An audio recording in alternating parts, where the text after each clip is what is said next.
So of course public sympathy is with those young girls who were so brutally attacked, but we are a country which lives by the rule of law. It's a tough debate, and the question we're asking on Verdict tonight: acid attackers killed. Has public opinion in this case undermined the process of law? SMS us India space yes or India space no to 56388, 6388 if you're in the UAE, or 63880 if you're in the UK. You can also log on to ndtv.com and join tonight's debate live. Before we move on to the discussion, however, I'd like you to just take a look at these two young girls whose lives have been destroyed by the men who had attacked them with acid. Those three men all now dead. Let's look at Swapnika. She was the target of this brutal attack. Both Swapnika and her friend Pranita were 21-year-old final year engineering degree students. Swapnika is still critical. She's fighting for her life in hospital.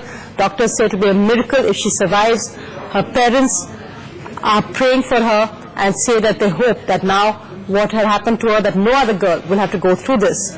Also Pranita, who was in her final year of engineering as well, she's in hospital, 45% burns. She was to join Infosys soon after graduating.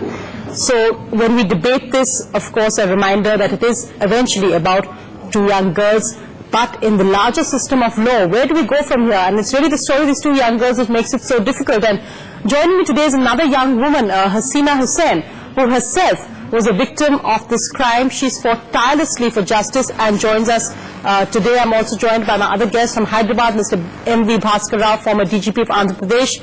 From Chennai, Khushbu, prominent actress who feels very strongly about this case. I'm also joined from Delhi by Ms. Rani Jethmalani, an advocate of the Supreme Court. And also from Bangalore, I'm joined by Sheila Ramanathan. She's an advocate and a member of the campaign and struggle against acid attacks against women. Thank you all very much for joining me. Hasina, can I first thank you very much for agreeing to be part of this discussion and the courage that you have shown in all these long years. You were attacked by your former boss when you were just 19 years old. I can appreciate how painful it must be for you today to speak about this. But when you heard what happened in Andhra Pradesh and what happened then to the men who confessed to the crime, what was your first reaction?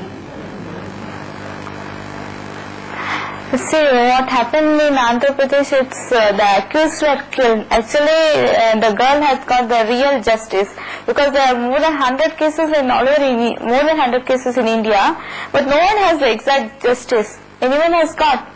The accused are only given 6 to 7 years of life imprisonment, or they'll tell the life imprisonment is given to the accused. But in real terms, it's not given, only the 14 years. Is it will justify 14 years is enough for a person who has done me like this? I have to suffer lifelong like this only. So what will be the exact punishment for this crime?